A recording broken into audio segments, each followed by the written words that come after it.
Imagine getting up every day full of energy as if you were in your 20s again. What would that be like? What would it be worth to you? What is your health worth to you? Think about it. Your health isn't everything, but without it, everything else is nothing. And yet, too many of us are taking it for granted until something goes wrong. And no one wakes up hoping to be diagnosed with a disease or chronic illness. And yet, we've never been taught how to be proactive in our health through our school or public health. As a registered health coach and integrative health practitioner, I believe it's time this information is made available to everyone. Combining new knowledge around your health and the ability to do my functional medicine lab tests in the comfort of your own home will allow you to optimize your health for today and all your tomorrows. Don't wait for your wake-up call. Welcome back to the Don't Wait for Your Wake-Up Call podcast. I'm Melissa Deely, your host, and thrilled that you are here with me for part 3 of my series on digestion. 2 episodes ago, I talked about how to optimize our digestive system. And today I'm talking about things that bog down our digestive system and why you may have pain or discomfort when eating. But first, I just want to give you a little bit of information about how our digestive system works. It is working for you in order to help you have the energy that you want to live your life fully based on the food that you're eating. And our digestive system starts in the mouth cavity and then ends at the anus and is roughly 30 feet long, with 26 feet of that being the small intestine. It's funny that it's called the small intestine when it's actually really long and it weaves back and forth inside your body. But the large intestine, or the colon, is actually wider. And so that's why it's called the large intestine, even though it is shorter. The human body contains 40,000 species of bacteria, 5 million species of fungi, and 300,000 species of parasites in our microbiome, or in our gut. And they are all designed to live within us and work synergistically with us in order to help break down our food, boost our immune system, and then get the waste out of the body. And this is really new science, like in the last 10 years or so. And we've only just touched the surface of what we know about the microbiome. But what we do know is that there's a lot of good bacteria inside our body, as well as potential for bacterial overgrowth or pathogenic bacteria and parasites and yeast, etc. So we're going to dig into all of that today. So just a little bit on how it works is that when we eat, we have salivary enzymes produced in our mouth. And that's the first place where we start to break down our food. We can use our jaw and our teeth as the mechanical function of breaking down our food. And then the chemical function of breaking down our food is the production of something called amylase, which is an enzyme, a salivary enzyme, which starts with breaking down our carbs in the mouth. And then as the food moves down the esophagus and into our stomach cavity, we have hydrochloric acid in our stomach, or hopefully we do, because we really need that. And we also have the enzyme pepsin being produced to break down our proteins. And they start getting broken down in the stomach and getting turned into peptides. And then they get turned into amino acids. Fat, on the other hand, is broken down in the small intestines as the liver drops bile, and with the help of the pancreatic enzyme lipase. Most absorption of our food is happening in the small intestine, but the colon, or large intestine, needs to reabsorb water and electrolytes from the remaining product into our bloodstream and then remove waste and toxins by forming stool. So every section of our digestive tract has really important roles to play. And yet, many people are struggling with an unhappy digestive system, indicated by things such as constipation, diarrhea, gas, bloating, discomfort, pain, cramps. And so we need to get to the root cause of that. What is happening and what is triggering that? As I've talked about previously, stress, or eating in the stress state, means that our digestive system is actually shut down, and then it's not going to be able to absorb the food anyway. But also a high stress state and creates a situation where we don't have hydrochloric acid in our stomach. It's not being produced because digestion is turned off. And what happens then is we're at risk of having greater pathogens get into our body through our food and our water, our hydration. And the hydrochloric acid that's meant to kill them off isn't killing them off because there's not enough of it. So hydrochloric acid, we want it to be killing off pathogens like bacteria and parasites, and yet that isn't happening. And so today we're seeing more and more of them getting through and choosing us as their host and starting to live inside our body. And this can cause real problems for people, for their overall health, but particularly digestive health. And so we need to be getting to the root cause of this and understanding what's going on in order to help heal the digestive system. So I'm just going to go through the most common ones today. Parasites. 1/3 of the world population has them, including 13.9% of the US population. And I know at the very beginning, I said that we have 300,000 species of parasites in our microbiome. But the ones that I'm talking about here now are the ones that we don't want inside our body, and we need to get them out because they can cause malnutrition. They basically start stealing our nutrients.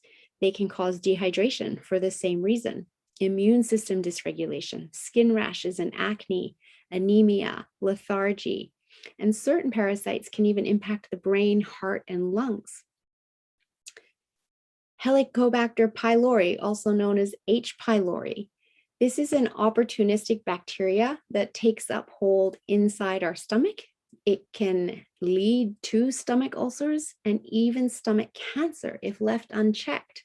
60% of Hispanics, 54% of African Americans, and 20 to 30% of white Americans suffer from this. And 90% of people with stomach ulcers have H. pylori.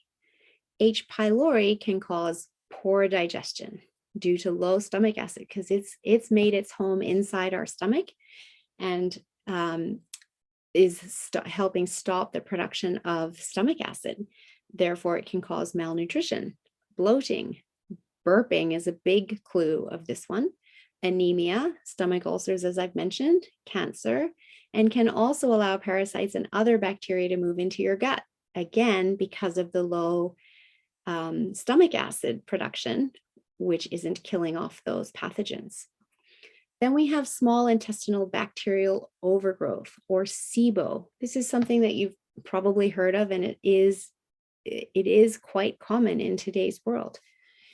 And this can be triggered by many causes, such as the use of antibiotics, birth control, food poisoning, undercooked food, salad bars, chlorine or fluoride intake, mercury and heavy metal toxicities, the use of Splenda or sucralose, alcohol overuse, chronic stress, excess estrogen in the body, too many fermented foods, low stomach acid, H. pylori can trigger this, low thyroid, Crohn's disease, celiac disease, and not having been breastfed.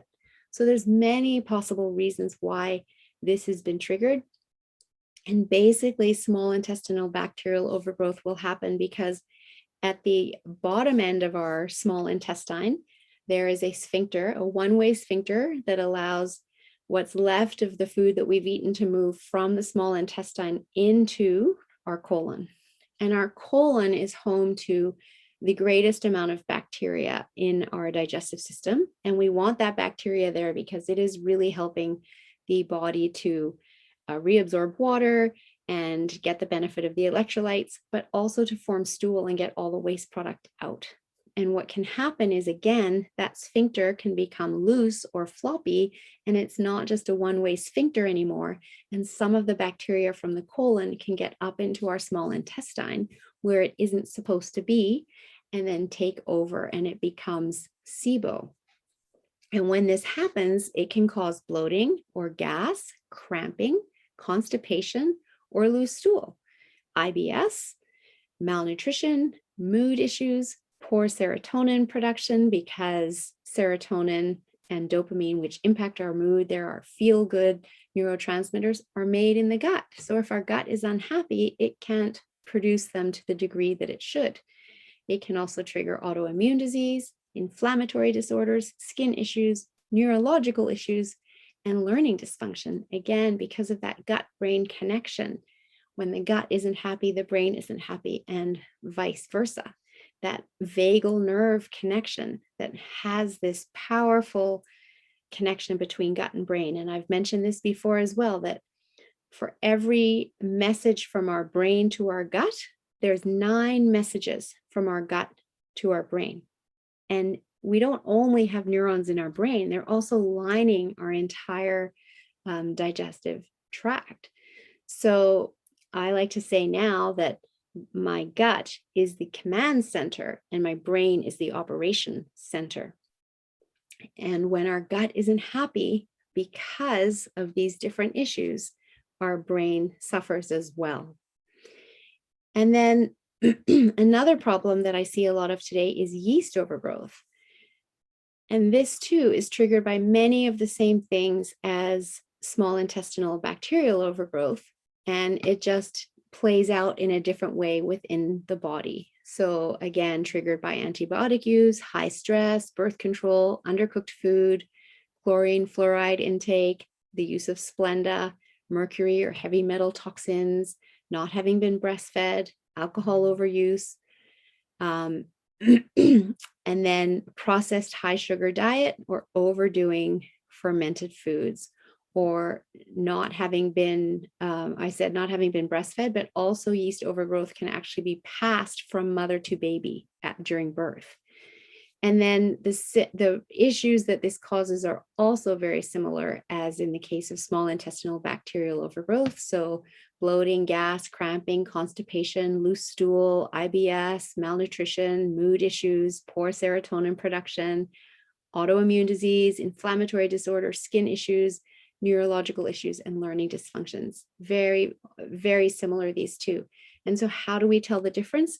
Well, we simply run a lab, and we can run a couple of different labs here that will determine this. We use a stool lab to determine if there's parasites or H. pylori going on. It will also give us indication of small intestinal bacterial overgrowth or yeast overgrowth, but we can also use a urine sample to determine if there's SIBO or yeast overgrowth happening. And then lastly, what we can have happen, which is very common these days, is something called leaky gut. And you might have heard of that term before as well. And leaky gut is, if you think of the lining of your entire tube of your digestive tract that starts at the mouth and goes all the way through to the anus, it's this tube, okay? And the wall of that keeps all the food that you've ingested and all the liquid you've ingested out of the rest of your body until it's properly broken down and then absorbed through the intestinal wall into the bloodstream. And that intestinal wall is very thin. It's like only 1 cell thick, and it's made up of a whole bunch of fingers, almost like a fence. And the gaps between the fence pylons are tightly sealed so that only the tiniest microscopic nutrients can get through and into the bloodstream. But when we start to have some of these other digestive issues happening, the pylons start to separate and we have bigger gaps happening so that more things can get through into our bloodstream. Bigger chunks of food, toxins, antibiotics, other pathogens that should never be getting into our bloodstream. And when this happens, our immune system also kicks in and starts to attack. And in fact, leaky gut is the cause of about 90% of autoimmune diseases. And so it's really important that if you have digestive issues going on, don't just accept them. Don't just think I have to live with it. Don't just do nothing and hope that it goes away, because it isn't going to go away. We need to actually understand the root cause and address it and help heal your digestive system and ensure that there is no leaky gut. Because you don't want to have all of these pathogens in your bloodstream floating all around your body and getting up into your brain, which can then cause leaky brain if they pass the blood-brain barrier. So if this is you, and if you have digestive issues, or if you know someone who does, please share this podcast with them and let them know that on the holistic side of health, we can absolutely test for these things and guide you on your healing journey. And that's what I do as an integrative health practitioner. There are many others like me, and the lab testing is very precise, targeted for you and what's going on inside your body. And then I provide a personalized wellness protocol to guide you on your healing journey based on exactly what I see is going on inside that lab test and inside your body. So I hope this is helpful so that you have some understanding as to what might be going on for you, as well as an understanding that you can actually do something about it and help your body heal. And all you have to do is reach out.